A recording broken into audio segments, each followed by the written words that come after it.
Jermell, really quick, obviously you become undisputed July 17th.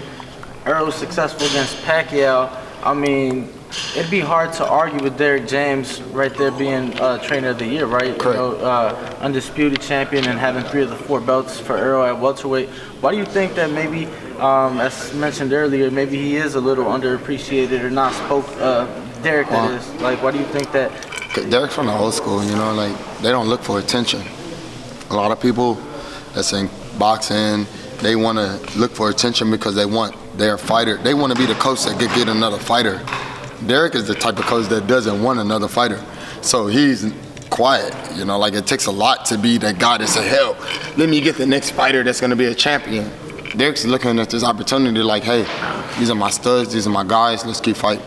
So Derrick doesn't gravitate to that bullshit. So now, with your question, is just like, you know, I think because of the talent, the natural talent that me and Earl both have, it takes nothing to defect what these opponents want. Me, as long as you got 2 great fighters and you got a great coach who can stimulate the mind, hey, we're ready to win.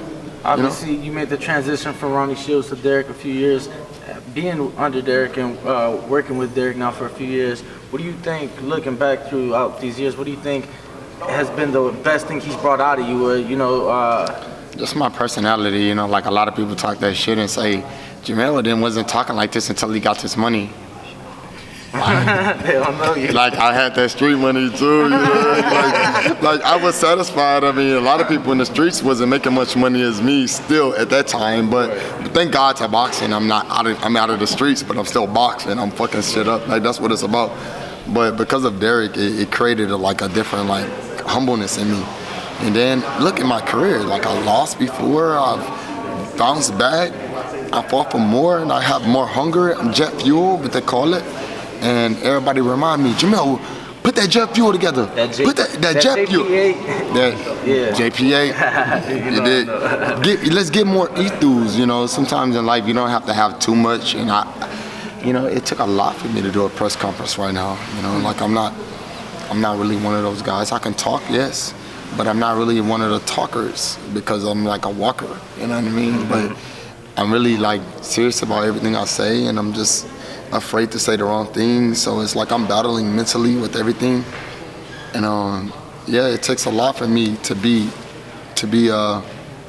humble, I guess what they would call it. But I'm not arrogant. It's just I'm just not into the BS that people would say. You know, if you make a mistake in saying something dumb to me, I'm gonna correct it. Do you feel that maybe people misinterpret you just because of how vocal, like you're yourself, you're genuine? Do you feel that maybe because you're not what they want to see, right, the stereotypical, do you feel that maybe that's why people... Yeah, I've learned a lot in life now after so long. No matter what they say about me, you just gotta keep being you. If I was decided to be who they said I'll be all kind of different people. Then I would be make much more mistakes. But I tend to be me, and as you guys come along as the media, I try to correct every mistake as I can. I pray and wish that y'all guys can get a true concept of me and figure me out. You know, I'm different, completely different from my twin brother, and that's all I expect and want from you guys. But my twin brother is just a warrior as me.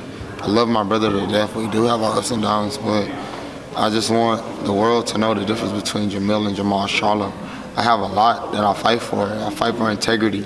You know, I fight for men, I fight for peace, I fight for everything, you know, I fight for power, I fight for strength, I fight for condition. So it's like, at the end of the day, it's like, who gonna last longer? Do you have more than that than I do? Mel, real quick, Mel, you're a boxing brain, so obviously your opinion is valued. What do you make of this trilogy fight between Deontay Wilder and Tyson Fury? What does Wilder have to do to avenge his loss? Well, first and foremost is admitting to his mistakes that he done in that fight.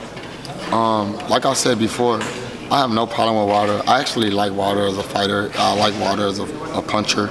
I like Fury as a boxer. And I'm not here to be biased about anything. I made a mistake the other day and I said race don't matter. You know, like I said race don't matter, but they took it and said, oh, race don't matter throughout the world. Like, no, I was talking about in that particular fight. I was talking about, like, why does race matter during that fight? Now, race matters, of course, because you're judges and you can go statistical about everything, but race, like he said he was chocolate, and because he was chocolate and he lost the fight, I just thought that was like bogus, you know? Didn't you reference like skills pay the bills? I did reference skill pay the bills. I don't know if people seen that, but if skills pay the bills, why are we speaking on, like I'm fighting a European, you know? I'm happy, right? Well, I don't want it to slap me, like I was smoking this bitch ass. Like I have people ready to go to prison for life for him.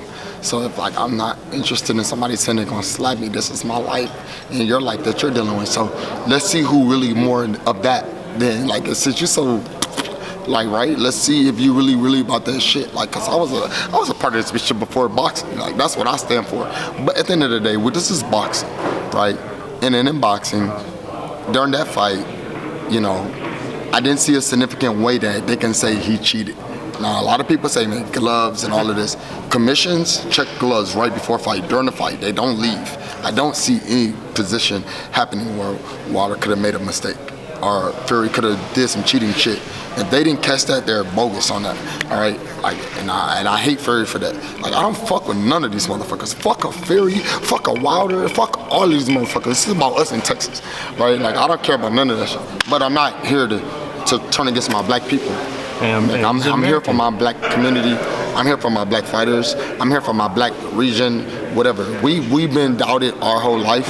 We have never got the opportunity that we deserve. And because of that, I stand very strong for my black pride. And I want all of this to go out to y'all media people. I want y'all to present this out because, hey, man, this is me correcting that bullshit that I've said. When I said race don't matter, which I should have said race didn't matter during that fight. So don't let it get fucked up. Race matters, of course. And I stand very proud. My day in my city is Juneteenth. They wouldn't have made that out if they said race didn't matter.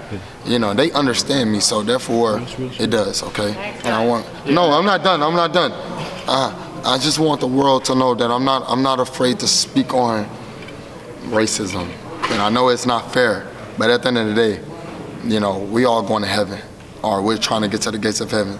So we have to try our best to do everything we can to get to the gates of heaven. Even if you're white or black or not, you know, it's a lot of religions that are made up, and it's a lot of things that we should accomplish before we die. And right now, I believe during that situation of trying to belittle me, they're wrong.